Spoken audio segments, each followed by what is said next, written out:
Good morning, everybody, and welcome to our bonus episode of Keeping Up with Conspicuous. I am joined by the lovely Parvez today. Now, Parvez is a Microsoft Business Applications MVP, but he is also a contractor of his limited company XRM Solutions UK, which is very exciting. Now, thank you so much for coming on, Parvez. No, thank you for having me, Lucy. It's amazing to be chatting to you one-on-one. I know we've been meeting at a few events and stuff. Yes. So really good to catch up properly.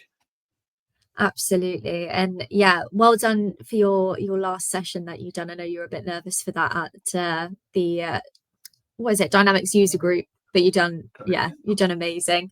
But I think this is going to be a topic that resonates with a lot of people at the moment. I think we can all be quite honest that last year was a tough gig, especially in the contracting market, which is where Parvez is, this is where your expertise lays. So just for those that don't know much about you, can you give us a bit of an introduction to who you are, your background, and maybe how you got into this space?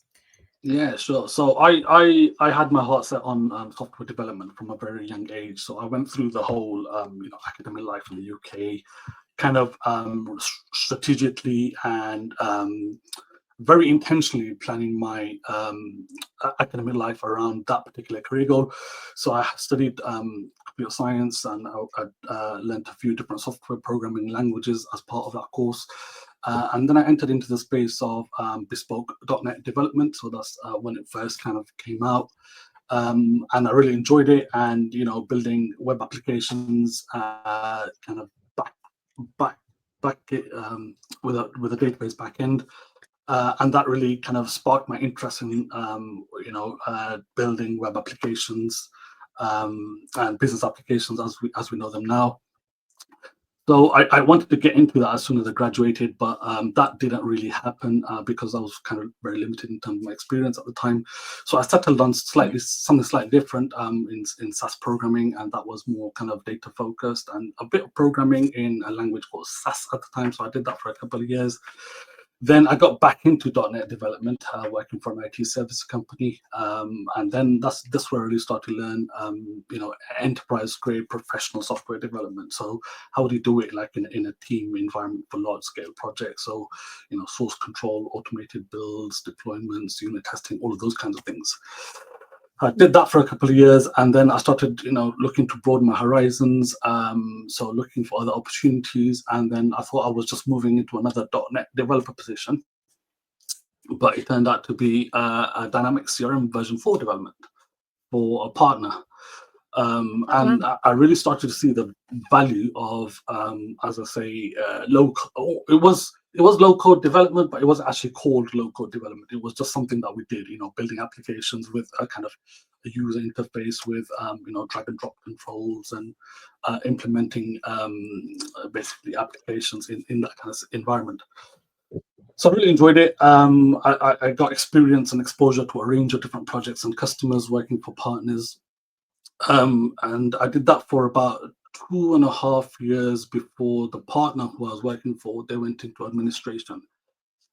And the end customer whose project I was on, they didn't have anyone to fall back on in terms of helping them continue to finish off the project. So the team that they had from the partner, they offered to keep all of them on as contractors, and it was like blessing in disguise for me. Every cloud has a silver lining and all that, because it was always my long-term plan to do that anyway. And I was just putting, up until that point, I was just finding excuses and reasons not to do it. So this kind of just fell into my lap, and it luckily for me happened in the way I wanted to do. So it was quite a smooth transition for me. It doesn't always happen like that for everyone else. So I guess I was lucky to some extent.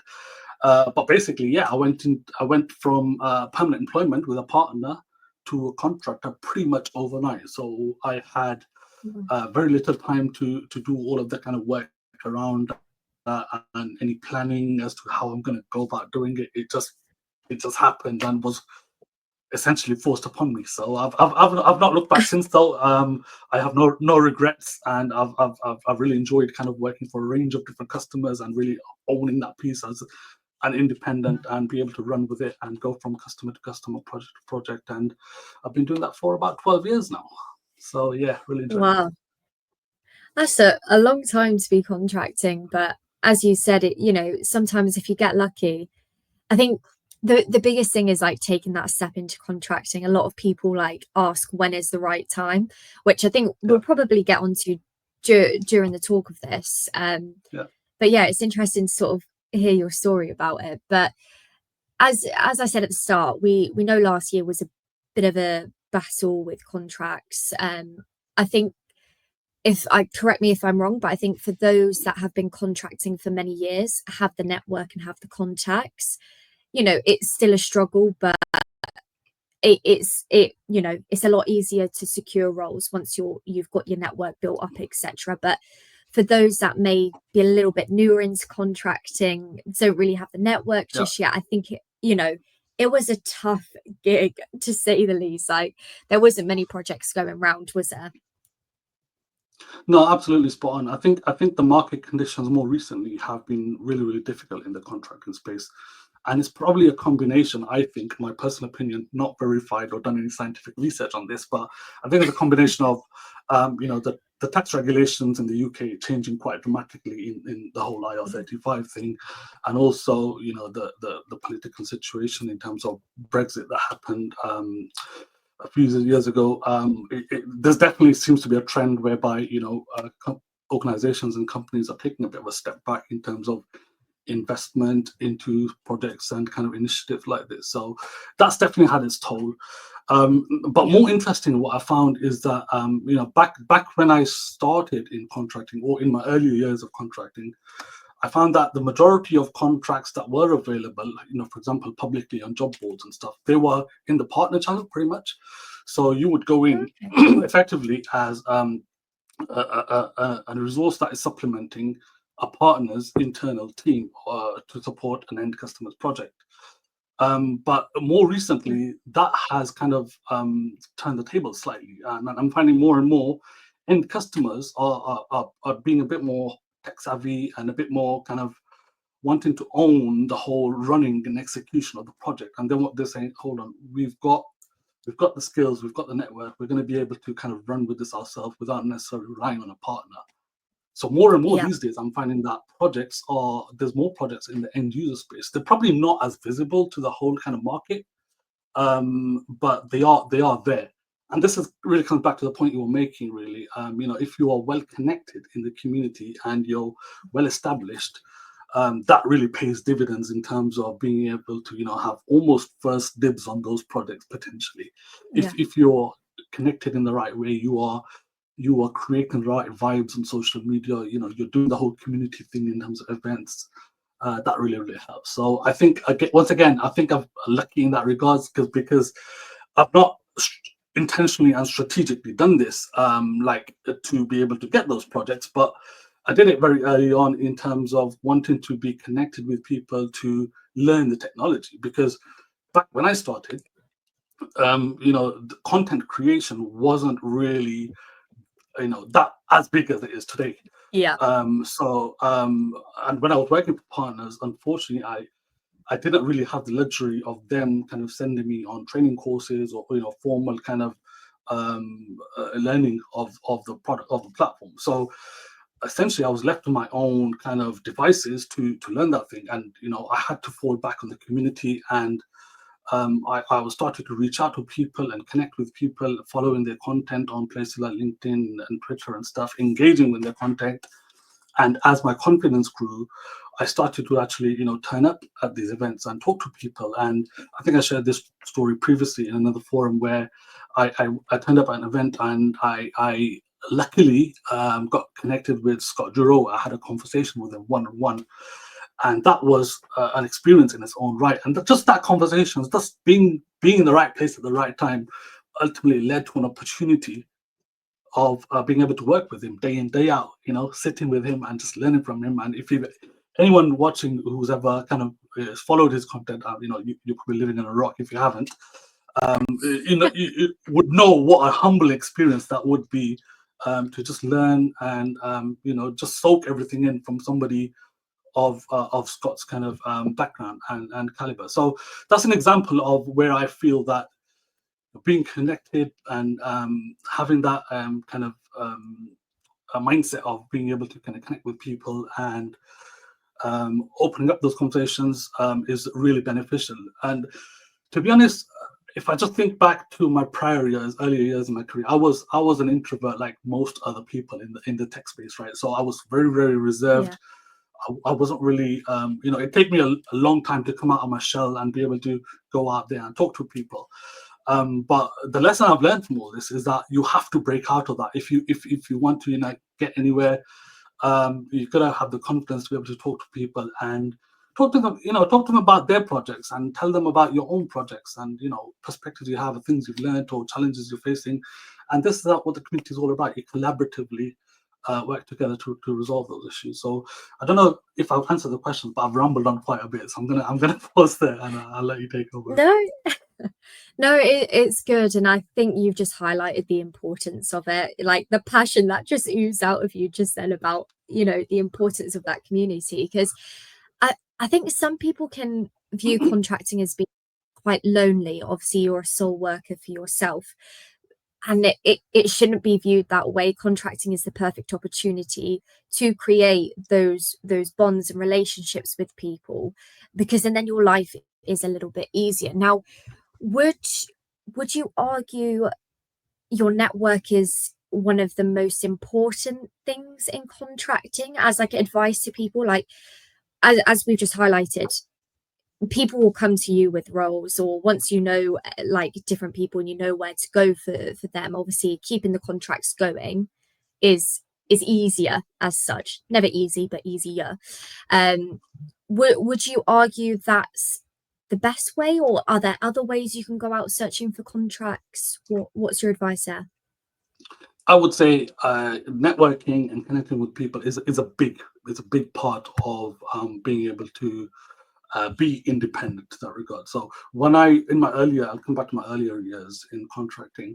I was very, very reliant on recruiters, with all due respect, to find my work, my customers, my projects, my contracts, whatever it happens to be, because I wasn't that well connected in the community. So things didn't really just happen for me very easily. So and the other part of that is I was a generalist. I was just any old developer. I didn't really have a unique selling point to be able to tell people, this is the value I'm going to bring to your projects. I was like any other developer.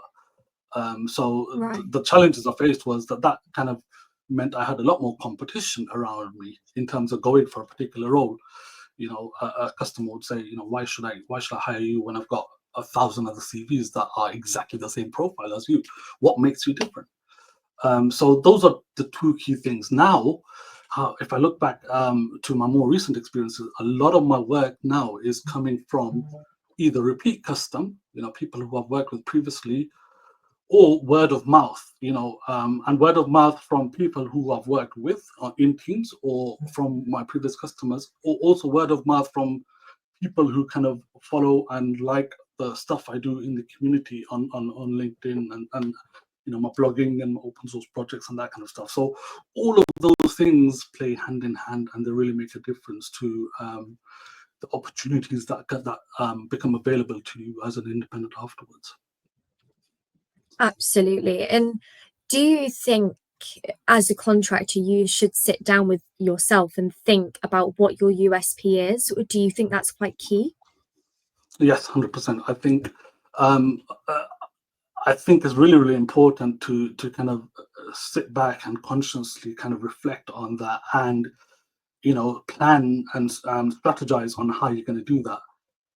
For me, it was quite natural. I didn't have to kind of do it as a conscious thing, because as I said, I was in traditional software development before I entered into dynamic CRM development, and I already had a bunch of experience around what my speciality is today, which is ALM and DevOps for Power Platform, except it was in bespoke software development. So the whole of the ideologies and philosophies and the rationale as to why you would do that were with me there in my head. to the point that when I entered dynamic CRM development, I was quite surprised that this wasn't a practice that, you know, companies and projects and organizations were actually implementing. So again, it came back to my interactions with the community and, you know, the kind of my passion for kind of doing this kind of stuff, where I connected with, you know, the pioneers of ALM and DevOps for Power Platform as we know it today, the likes of Wael Hamzi and Jody Montana and all these types of people who'd actually been in there and done it. They've built frameworks and tools around all of this to support it all. So I connected with these people. I started reading about their content and gradually came to the realization that this is actually possible. Although nobody was actually doing it, it's possible. There's no technical reasons why you can't achieve professional ALM and DevOps for Power Platform. So I continued to read and develop my knowledge around it until I landed on a project where I had I started to have more first-hand opportunities to actually develop this sort of tooling and work with it day in, day out myself. So that gave me a real experience of doing it and grew my confidence in being able to do it myself. So from that point onwards, I decided, look, this is what my bread and butter was back in the day when I was doing bespoke development.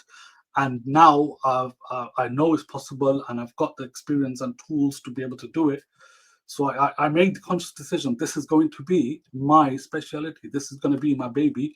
This is what I'm going to be marketing myself on. So I intentionally made sure, you know, I blasted these things on my CV and my profile, and my content creation was, you know, personalized around this whole experience as well. So yeah, it's definitely been a conscious decision on my part since then to do that, because it's an opportunity. As I say, even now when I go into most projects, unfortunately, it's like, you know, customers and they don't really think about this upfront. So it's almost like a thing that they have to apply retrospectively. So generally, when I go into a project, I find the first thing I do is, you know, recommend that we set something like this up. So I did it with my current customer, and, you know, it's probably a pattern that I'm going to be repeating for my future customers as well. Yeah, that's really interesting to know, actually, because like I do speak to a lot of different contractors, but we never dive deep into the process of it and what you guys have to think about, or, you know, and the fact that you've touched upon like thinking about your USP, I think is really, really important, because I never even thought about that from an outside perspective. So I think, yeah, that's gonna be quite interesting to, I think, a lot of the listeners. And what I was gonna ask is, I know you mentioned obviously repeat business is a big thing, and we know that comes hand in hand in giving a great service at the end of the day. So just out of interest, when you switched from the permanent side of things to contracting, did you feel there was a bit more pressure on yourself to deliver? Did you have to adapt anything in your way of like thinking or being hands-on to make sure that you've done a great job and you get that repeat business? Yeah, 100%. There's a natural expectation from customers that if you're going to hire a contractor, you're pretty much hiring somebody who's going to be able to come in and hit the ground running, as they say. So they're not going to spend time ramping up and learning the tools and technology. They're going to be coming in on day one and saying, this is what you need to do. This is how you do it. And you know, I'm going to go in and really add business value from day one. Having said that, though, it's not always as straightforward as that sounds, and I think partly the reason is the platform is so big and so rapidly evolving. It's difficult for you to, as somebody who's going to kind of pitch yourself as generalist, to come in and say, look, I'm going to be productive from day one. I'm going to be adding value from day one as soon as I land, because it's almost impossible to say you're going to know everything about the product. It's so broad, it's so large. So to market yourself on a particular niche, I think there's value there, because you can say, this is what my expertise is, this is what I've been doing, this is what I've done for prior customers. And if you give me work in this region, in this area, then I will be able to really, really build value for you and really give you something that you need and that will help the project and the team. Does that answer the question?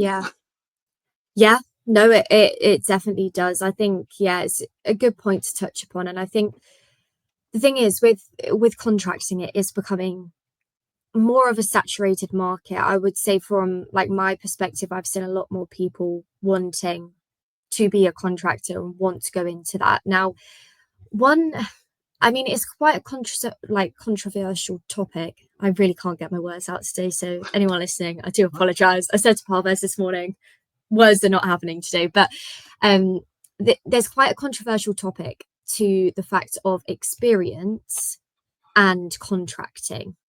Now, I don't ever know how to address it correctly, because I get people ask me, well, can I go into contracting if I've only got so many years experience? And I find it really hard to answer, and I'd be keen to sort of hear your thoughts, because I know years of experience doesn't equal the value someone can bring. It's very dependent upon that individual. But do you think from like a hiring manager's perspective, a value in the years is what they do look at, do you think, potentially? I think there is an element of that, but to Yeah, base decisions exclusively on that, I think is a mistake, because you have to look at, yeah, somebody could only have maybe a year or two experience, but you got to look at exactly what they've done in those year or two. If they've been doing something very, very niche, something very specialist, say for example, I know Franco's on the call. Let's pick on Franco as an example. He really markets himself on Power Pages. If this is somebody who's done Power Pages experience in those 2 years, and say for example they've built cool integrations on a Power Pages project, that is really, really valuable experience. And not many yeah, people, if you look at the community, not many people can do it at that level. For example, right, Franco does an amazing job in terms of the quality of the Power Pages projects he builds. If you look at the output that he produces, it doesn't even look like a Power Pages site. It's amazing. That's to be able to do that is just phenomenal. So what I'm trying to say is that you have to look at what they've achieved in those 1 or 2 years before you make a yeah, decision on whether it's really valuable or not. So it's not just about the number of years, but really looking at the qualitative measure of what they've done. absolutely. And do you think there is a way, or do you have any advice for those going into contracting, how to format the CV? Is there a way that you do it? Do you, have a separate document which goes into more detail about the projects that you've done? Do you keep it short and concise on your CV, or do you go into detail? What advice would you give on that front? Yeah, CV is an interesting one. I mean, generally you only have like a few minutes of a hiring manager's time whilst they're reviewing your CV before they switch off, Yeah, right? So you got to make sure those key highlights are front and center of your CV. So you have to keep it concise and keep it to the point and basically summarize what it is and where you bring value. But don't feel afraid to kind of refer them to another page, for example, on your personal portfolio project website, where you yeah, have more detail around exactly what it is that you've done and what that specialty is. I spoke about Power Pages, but it doesn't have to be Power Pages. That was just an example. There are lots of different areas in the platform where you could build a specialty. There are niches around things like Dynamics Field Service, Dynamics Project Operations, and there's lots of people in the community who you can use as examples where they've deliberately done this. Dynamics marketing is another one. There's big demand for this kind of stuff and yeah. not enough supply. So there are opportunities out there that you can really exploit as a contractor to bring the most value to customers and ultimately get the best rates as a contractor as well. Absolutely, definitely. No, I think it's so interesting, especially from my perspective. Like, I deal with the contracting side as well, but I never hear it from a contractor's perspective as such. Obviously, the conversations I usually have is, tell me your experience, and then we'll sort it and send you out. But I never dive into how it's different in terms of your self marketing from a permanent Mhm. side. So yeah, sorry for all the questions, because I know I've probably dived quite deep into all of that, but I'm finding it quite fascinating. But I know we've covered quite a lot. So we know community is a big thing, your USP is a big thing, thinking about the value you can bring, tailoring your CV, just networking in general. Now, one thing that you're very, like, a very big advocate for is mentorship, isn't it? Yeah, 100%. So, yeah. Obviously, we've previously sort of mentioned it on the podcast, but never from a contractor's perspective. So, have you had mentorship yourself? Why would you suggest it to other people? And yeah, let's know a bit more about that. Yeah, definitely. So this is a really good one. Mentoring really, really important in terms of helping you take more control of your career, essentially. And ideally, and this is where the mentorship program I went on, I'll talk about it in a minute. Ideally, you want that mentorship from somebody outside of your organization, someone who's independent and is going to not have a vested interest in the direction you take, right? So that means you're going to end up with somebody who is going to help you do it for you rather than the benefits of their own organization. So don't get what I'm trying to say is don't get a mentor from your immediate line manager, for example, in the organization you work for. Think wider, think broader, and it may be a mentor in an area who is a specialist in the area where you want to be a specialist in. So I've gone through mentorship in a range of different ways. So more formally, I was on Mark Smith's 90-day mentoring challenge, which I did at the start of 2024. Yeah. I know he was on your podcast as well not so long ago. That was one of the most amazing experiences I've gone through in my career. And I'd highly recommend anyone who's kind of watching or listening here that if you do have the opportunity, do go for it. Mark is amazing. I've been following him in the community for a very, very long time. He's been doing this for an amazing amount of time. Back when the number of MVPs in the community was, you can count them on your hand, basically. So yeah, when I came to know about his program, it was something I really wanted to kind of get into, but the timing wasn't always right, or I had other commitments at the time. But yeah, I took the decision to go with it last year. So, as I say, one of the best things I've done. He talks you through, what sometimes is called the softer skills. Some people refer to them as essential skills around the whole consultancy side of this space, right? So it's not that technically focused, but it gives you kind of signposts and signals as to where to look to get those technical skills as well.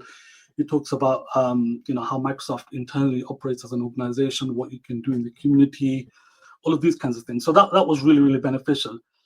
I've also taken mentorship from one of my other peers in the community, who is a specialist in the area of ALM and DevOps, and that was very, very strategic on my part to be able to learn the specific technical details around that as well. So look for those opportunities, and I don't kind of do I don't actually do mentorship for others, as in be a mentor for others, kind of in a structured way. But people often ask me if I would be the mentor, and if I can help with their questions, and I'm very happy to do so.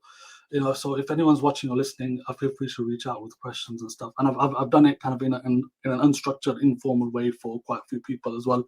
Very happy to help out, and this is what I advocate for as well. So yeah. Yeah, no, it's just nice to hear, like, you've been mentored and you've seen the benefit of it, and you're happy to sort of offer that to other people as well. I think that's what makes the community just work. I think, as you said, Mark came on the podcast, and hearing it from his perspective as a delivery person of mentorship is quite interesting, but hearing from the receiving end of being given that service is also really interesting. I think people sometimes overlook the fact of how important that is, and some people are a little bit more reserved to ask for help, but no one should be shy to do that, I don't think, because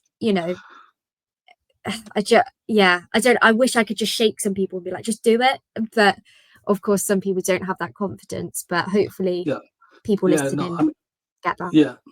No, definitely. I mean, the one unique thing about Mark's program I'd highlight is that it's not just about the mentorship.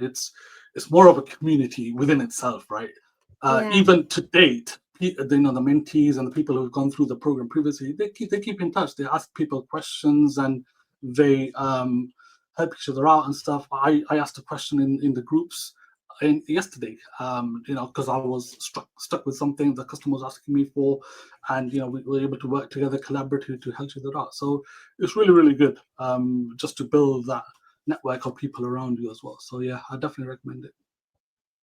Definitely, and it takes away that lonely element of contracting as well, because you just have such a big group around you, which I think is amazing. And I know we've spoken about community, but it comes up in every podcast. But just to re-highlight the fact that, Parvez, you have your own blog, don't you? So we've got the blog. You get involved in podcasts. I know you're doing your worldwide trip at the moment with podcasts, so happy to have you on. You attend your community events, but you don't just attend them. You've offered to speak at them now, whether it be with someone else or by yourself. There's so many ways you can get involved in the community. And I think, as we've said, it's very key within contracting and having all those people around you to reach out to you. I don't know whether there's anything else you can sort of add from that front, if I've missed anything. No, I think you covered it all really there. I see the community thing as an opportunity to kind of share your experiences and get to know people and connect with them, help them address their challenges. And it kind of works both ways. So it's an opportunity for you to learn as well. If you're a contractor, you can even see it as almost like a free way of marketing your skills, right? Because a lot of my work at the moment actually comes from engagements and conversations in the community. When people hear me talking about this kind of stuff, they're asking for help and sometimes asking me for questions. One of them has even turned into a paid customer, just from reading my content and stuff. So that's really, really good. You can kind of find work that way as well. Interesting. Well, there we go. Now, 2024 for contracting, one word, tough. 2025, what I know we can't predict anything for sure, and we're not Mystic Megs, but what do you think 2025 will bring for this market? That's a difficult one. It is, isn't it? Yeah, I mean, of course, there's a lot of buzz around the whole AI side of things, right? And Copilot, obviously. So I can't do any community stuff without mentioning it. So yeah, there's opportunities there, and obviously, I've got to be careful around how I say things here. There are opportunities there in terms of how the platform and product is evolving. So that's definitely something to watch out for, I'd say. But specifically in contracting, I think we've covered it all in what we've said here today, in terms of how you approach it. I don't think anything's drastically changed in the way you approach contracting specifically for 2025. So yeah, I think just continue on in the vein of I've been banging on about on this call. Absolutely. And Franco is in the comments. He's actually stayed for the whole thing, so thank you very much, Franco. But he's asked us whether we have seen demand for fractional / part-time contractors, e.g. for ongoing relationships after an initial project has gone live. Have you seen an uptake in that? From my experience, it's been very, very rare. Some people have asked me about similar kind of things as well. It's very, very rare, because I think mainly the reason is organizations and customers, they want people who are totally committed to projects, right? So a lot of time it is pretty much 5 days a week that the customer expects you to be there. But again, somebody of Franco's caliber is going to be able to go in and say, look, I can be available to you maybe only 1, 2, 3 days a week, because I have other commitments. And if the customer really values the skills that they're bringing, they are going to be totally open to that, right? So it's going to come down to a bit of negotiation. You won't see those kind of roles openly advertised, but you have to go in there and at least be able to get into a conversation before you start those sorts of negotiations, I think. Absolutely. I'd agree with that. And I think from our perspective as well, I see a lot more uptick in contractors asking for that flexibility because they would prefer to have a couple of ongoing projects that they can run side by side and do it that way.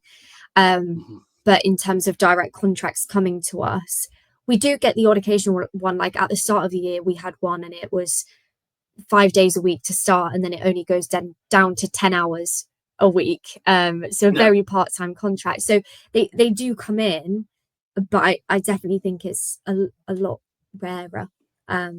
So I don't even know if that's a word, but we're just going with it today. I think I'm gonna have to get another coffee or something. It works. But yeah, I mean, I think from my perspective, you've shown a really big insight into the contracting world, and I think, you know, it's great to have you come on who you have been extremely successful in this area of business. And yeah, I think that you've added a lot of value in terms of what people can take away from this and hopefully learn. So thank you from that front. Is there anything else we haven't touched upon that you feel you want to say to potential contractors? Or have we What done I'd it? say is, I think the only note I'd close on is, don't see contracting as a thing to be doing in the long term. See it as a stepping stone towards something far, far greater. So I made the mistake of kind of probably staying in this space too long as a one-man band contractor, and I'm now planning my next step in terms of how I take that further and become more like a partner, a services-based company where I'm serving multiple bigger customers, taking on more exciting projects. So that's the advice I'd give. Think of the long-term goals of what you're trying to do, and don't just settle on this as your final destination. That's a really good piece of advice, actually. And everyone can follow along with Parvez's journey through his LinkedIn. Obviously, I know Helena has popped in the comments the link to your blog and your website, so people can follow along in that sense. We have got one more question. Have you got time to answer one more question? Yeah, sure. Or you sure? Okay. Someone's asked, so with contracting, you might be working on one client or project at a time, but in freelancing, you might be working in multiple projects / clients, ? Is that correct? Yeah, that's a fair summary. But I mean, I market myself as a contractor, but I'm still taking on multiple customers and projects as well. So I don't know whether I'd class myself as a true freelancer though. That's probably something up for debate. But ultimately, it's just semantics, right? You are independent regardless of whether you're a contractor or a freelancer. You are working on your own terms. You are taking on your own customers and really owning those pieces. So I don't think it really matters. Perfect. Lovely. Well, Parvez, we always finish on our final question. I don't know if you've seen it before, but if you were not within Microsoft Dynamics as a developer in contracting, what would your job be? I would probably be a pilot. Oh, yeah, that's good. Mostly because my father always wanted one of us in the siblings in the family to be a pilot. He really enjoyed traveling around the world, so his vision was to have somebody who's going to be able to freely basically experience different areas of the world, explore the cultures and explore different lifestyles and experiences and that kind of stuff. So I think that was something I'd be settled for. Yeah. Oh, that's a good one. Has any of your siblings managed to do it? No. So we're working on the next generation now. So we're trying to make maybe my niece or a nephew a pilot instead. But somebody in the family has to do it to carry it forward. I love that. Well, no, thank you so much for coming on. I know it's nice to have a friendly face as well when doing these podcasts. So yeah, it's been good chatting one-on-one. And I know if any other comments come in, me and Parvez will get back to you guys. You'll probably be more interested in Parvez's answer, but I'll sort that. But yeah, thank you so much. And I'll speak to you soon, but we'll be back on Thursday to resume our normal episodes. So thank you. Brilliant. Thank you. Thanks for having me, Lucy. No worries. Cheers. Take care.